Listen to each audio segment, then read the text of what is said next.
চলছে। এখানে আমরা দাঁড়িয়েছি আল্লাদি ফাউন্ডেশনের প্রচেষ্টায়। এই যে রতন গুছাই, এর ভগবানপুর থানার এলাকায় বাড়ি। এ 1 মাস আগে বাড়ি থেকে নিখোঁজ হয়ে যায়। তো আল্লাদি ফাউন্ডেশনের প্রচেষ্টায় আপনার পরিবারের হাতে তুলে দেওয়া হলো। তার ভাইপো এখানে আছে, এই ভাইপোর হাতে আজকে আমরা তাকে, তো এই পর্যন্ত আমরা 200 মানুষকে, মানসিক ভারসাম্যহীন মানুষকে আমরা তাদের পরিবারের হাতে তুলে দিতে সমর্থ হলাম। তাদের ভোটার কার্ড, আধার কার্ড, তাদেরকে আমরা তাদের পরিবারের হাতে তুলে দিচ্ছি। আমি স্বপন গুছাই, আমার কাকু রতন গুছাই আজ থেকে 1 মাস আগে নিখোঁজ হয়ে গেছিল। ভগবানপুর থানায় ডায়েরি করেছিলাম।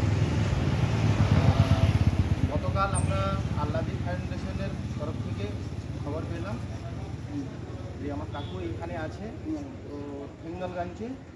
তো আল্লাদি ফাউন্ডেশন অনেক অনেক ধন্যবাদ। হ্যাঁ, আমার কাকুকে এত সুন্দরভাবে খুঁজে পাওয়ার জন্য আমাকে অনেক অনেক সাহায্য করেছে। আমরা খুব খুশি। আল্লাদি ফাউন্ডেশন অনেক আগে বাড়ুক, দেশের জন্য কাজ করছে, অনেক গর্ব।